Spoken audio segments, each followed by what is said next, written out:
Hello, and thank you for joining us for another episode of That Solo Life, the podcast for PR pros and marketers who work for themselves. I am Michelle Kane. My company is Voice Matters, and I'm here as ever with my wonderful co-host, Karen Swim. She keeps us all in the know over there at Solo PR Pro. Hi, Karen. How are you? Hi, Michelle. Good. How are you? I Uh, am so thankful that we're racing towards the end of the I year. know. Yeah, seriously. I know we wanted to kick 2020 to the curb. 2021 can kind of join it as well. I actually there's been a meme going around saying, please don't say that 2022 is your year. We're all going to sneak in quietly and not make a big fuss, and it'll all be okay. So I think that, So funny because I remember last year we were, boldly telling 2021 to come in and behave. And so now I guess we're like, so that didn't work. no, right now we're like, would you like a cup of tea, Yeah. 2022? Can we get you a Yeah. nice warm blanket? Maybe perhaps a chair massage? No? Okay. Yeah, yeah. But it's all about managing expectations, which is what we're going to talk about today, and specifically managing client expectations. This arose from a conversation we were having in the Solo PR Pro members only group about, when a client, for right or for wrong, in this situation, we have a feeling that they were kind of reaching, but you know, basing your results, your media results on, e- basically your output, like, why should I pay you because you didn't get me any placements kind of thing. And it's like, Yeah. well, it doesn't work that way. It Yeah. really does not work that way. We're sorry. We can't control everything much as we would like. So just, we thought we'd just talk about how can you best at the outset, and we know it's not possible with everyone in every situation. Just, set the table and try to avoid that. Yeah, there are these I'm glad that you said that because people should not feel that you can avoid everything that can go wrong. You can't.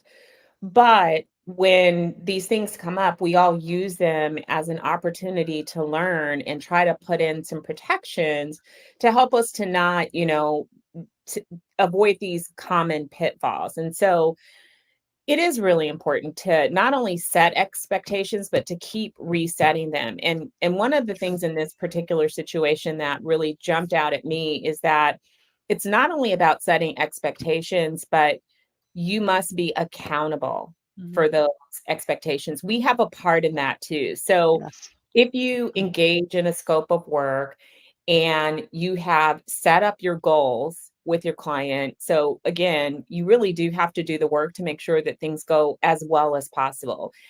You want to agree on what the goals are, you want to agree on how you will measure success. I keep saying this over and over again about getting super comfortable with metrics because I just think it's a big mistake to still hear some PR people saying, well, you can't, nothing's guaranteed and nothing's for sure. But there are some metrics that you can put in place. And you have to agree with your client, agree on that in advance of Yes. starting whatever campaign or, whatever contract you're doing. And once you have agreed on those, you need to report on them. And so Mhm. if you say, hey, our goal is to secure 5 to 6 stories for this campaign, and that's the goal that you set, and you don't meet that goal, you need to keep your client in the loop along the way. Particularly, as these days, sometimes something doesn't hit. So you can come back Right. to your client and say, hey, here's what we're running up against. Here's the feedback that we're getting. Here's how what we need from you, or here's how we're going to pivot. Right. That avoids this end of the whole campaign thing.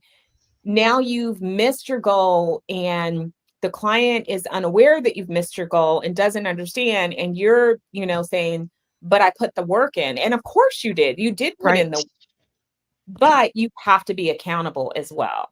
Right, right. Because yeah, oftentimes if the first approach doesn't work, that's an opportunity to work with the journalists and say, well, okay, so this, let's say it's a person, they have expertise in X.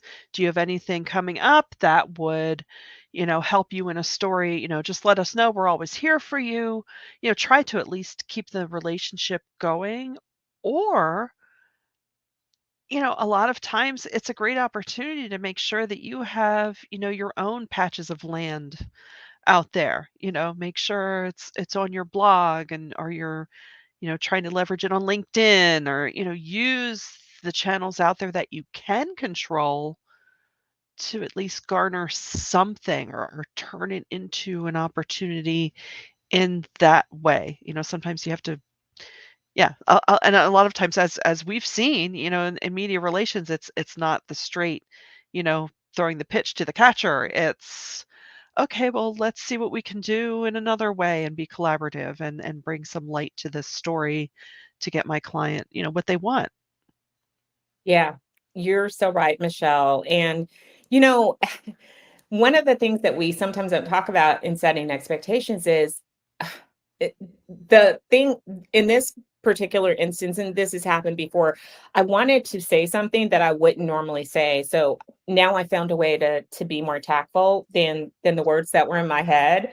Um, Stop taking terrible clients. That's a good Uh, start yeah, because if you are putting yourself in position with clients that are nickel and diming and they want you to account for every hour of your time, which is ridiculous. You don't work at McDonald's, you're not punching a time clock. That's not why people should be hiring you. It's not mm, about hours in, hours out.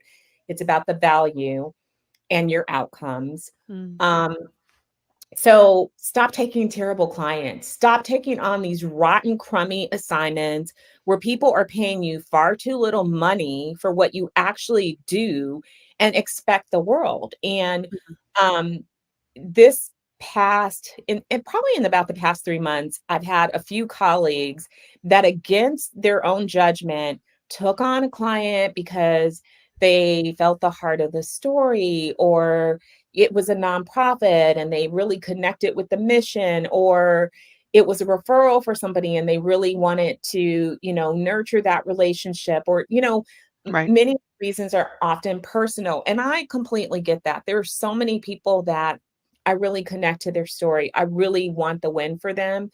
But I've learned, mostly, because I still mess up too, but I've learned to put business first and to right, separate those things out, because every single time in my own history that I have ignored that little voice, it has worked out exactly the way that I knew that it would. Somewhere in my head is that the clients that don't pay you enough really take up the most of your time. They are the least grateful. They they are so much work, and you yeah, end up being in the red with yeah, them, and they're the ones that are not going to refer any business to you, right, and usually the relationship is going to end. And so that's kind of what happened with all of these people. At the end, they're mhm, like, you expected, what did you expect? I don't even normally take clients on for this low amount, and right, you got the same amount of service as clients that pay 10 times what you do. And so right, um, my advice is stop. Stop with the right, horrible client. Stop devaluing yourself. You do not have to scrape the bottom of the barrel and take whatever comes your way.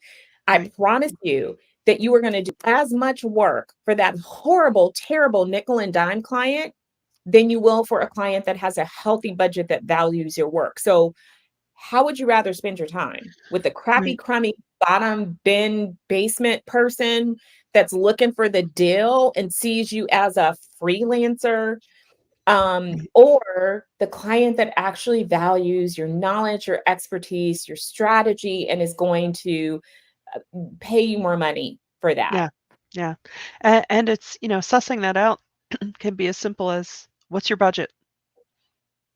And I have to say, I still have a long way to go in many areas of my world, but I have gotten a lot better at, "Oh, your budget's $500? Well, that's not gonna go very far, and it's not gonna be effective for you, so, as they say on Shark Tank, I'm out." And you know what, Michelle? I'm glad that you threw out a ridiculous number like that, because I don't think a lot of Oh, yeah. people here realize that some people approach us and they want us to do Oh, yeah. work for $1,000. Yeah, true Like, story. $500. I'm like, for $500, I can write an email for you. Would you like an email for $500? Yeah, it's like, yeah, the list is long. "Oh, we wanna do blah, blah, blah," and I'm like, that's adorable." Yeah, Yeah. they Yeah. don't know. And honestly, folks, it's not our job to, in those situations, there's no negotiation. And Right. you guys, if you know Michelle Kane, she is the most joyful, sweetest person in the world. So I know that for her to say, no, thanks. If Michelle Kane can do it, as nice as she is, you can too. That is so true, and I don't know if it's just, the years I have behind me now and just the experience of it, and you're saying valuing your time and what you do. I think sometimes we get lost in the notion that because some of this the natural tendency of what we do, right?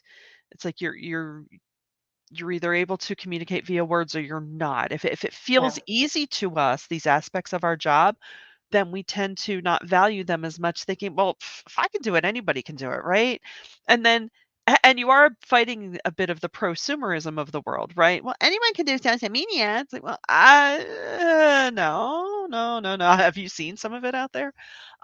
So to be a good communicator, a savvy communicator who's thoughtful, who thinks through all the pros, the cons, the little clouds of rain above your head that could happen, it can tend to feel easy to us because, well, sure, you're gonna go into a line of work that is that you're, created for, whatever the word, that you're attuned to. yeah. So that can lead to just thinking, "Well, it's no big deal." True, but it is, and I will admit, it has taken me way too long to even shrug off that, like, that's your budget now." Because you Because we realize. have to respect our Yes. business, Yeah, I think, and I'm also really nice. you are. I'm very nice, but I will vouch for that. thank you. No, It it's took true. work for me to get Yeah, here in my yeah, life. I'm thankful for people who really mentored me in this area. So the one thing that I've always been very, very good about my entire career is not leaving money on the table, not being afraid to negotiate, and not being afraid to say no. I'm just right. not. And that means that because I don't have a scarcity mindset, I refuse that. Yeah, People talk about feast or famine. No, that's not how I want to live my life. And it's right. not how any of you should live your life either. You do not have to take whatever comes your way.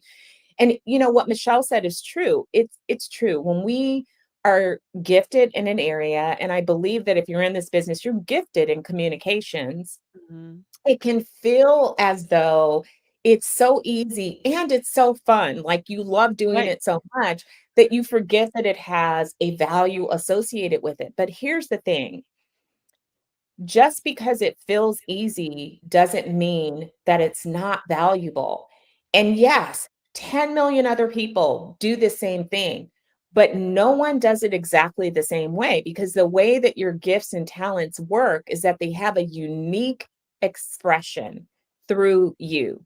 They're intertwined with who you are, your personality, your experiences, which is why when people are like, oh, somebody else wrote a book about this, but why are there thousands of books on that same topic? Because Right. no one is going to say it exactly the same way. And so you need to get that out of your head. Get over the whole imposter syndrome thing. Mhm. That's a myth. It's false. I mean, I'm not saying that imposter syndrome is not real, but you don't have to buy into that. You should feel no reason why you don't deserve to be paid like the top performing professional that you are. Because Mhm. remember, if you were in corporate America, you would be in the C suite, you would have an executive title. Why would you treat yourself like an intern in your Mhm. own business? That's not fair to you. Yeah, and the the element of fun that you touched on, that's I think that's how sometimes we fall into these little traps of, "Well, it's Yeah. fun." And, I know I finally got to the point of, I don't wanna be sitting at my desk all these hours. Yes, it's fun and I'm good-hearted, but, even if you don't wanna resent it, and I'm not saying that I've resented any of the work I or the people, but it's after a while, you're like, oh, why did I say yes?" And it's hard, and I guess I'll put it this way as well, because when you get into those situations, sometimes it's even harder to say, "No, I'm no longer going to do this," Yeah. than it ever would be to just say, "No, I don't think that's," and you could just say no, or "I don't think that's right for me at this time." And we always talk about this on this podcast. And sometimes it's not even the time you spend, it's the energy you spend. How much energy do you have for your work, your family, your friends, rest? Um, and I'm preaching to myself here too, of course. Yeah. Um, so keep But all that's of why those we things talk in about mind. these things, right? Because Yeah. 'Cause we we're have, human beings too, and yeah, no one's perfect. And right, sometimes we fall into, the same patterns. So we have to keep supporting and reminding one another. That's how right. we all get better. That Absolutely. we have to have these balances, and we should be, we should be more choosy about the clients that we take on. I promise everyone in the audience, there's enough work out there. It There is. exists. You There do is. not have to take the first thing that comes your way, or it feels like a dry season to you. That doesn't mean that you should, shrink yourself down and say, "Huh, well, I got to take this because, I need the money." It just means that, you know what, talk to somebody about how you're sourcing new business. And maybe Mhm. you're just looking in the wrong places because the work does exist. Yeah. Yeah.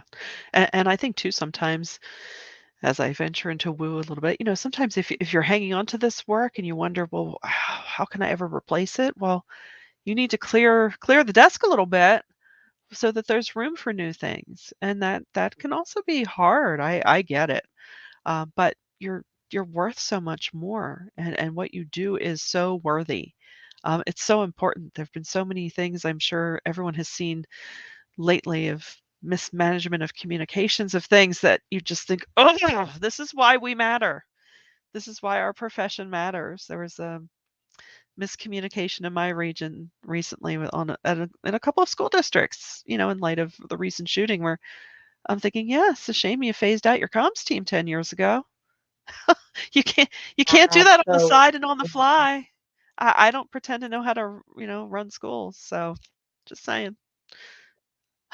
Absolutely. We are so Yeah, and Michelle, thank you for saying that. We are yeah, so valued, and it's yeah, why I mean, I don't know if everybody's been keeping up with sort of the industry thing. It's why some of these big, huge companies are hiring heads of PR without even meeting them, without even interviewing them, because uh, there's this desperation for talent. So they're yeah, just going off of known talent and hiring these people. We are highly in demand right now. If you mhm, talk to any of your agencies, then you may have heard that they are not able to keep up with the mhm, leads. They can't take on any more work. They've raised their minimum amount. There's yeah, waiting lists. So there's work out there available, and we are so needed. I mean, we're yeah, in an age of mal, and disinformation.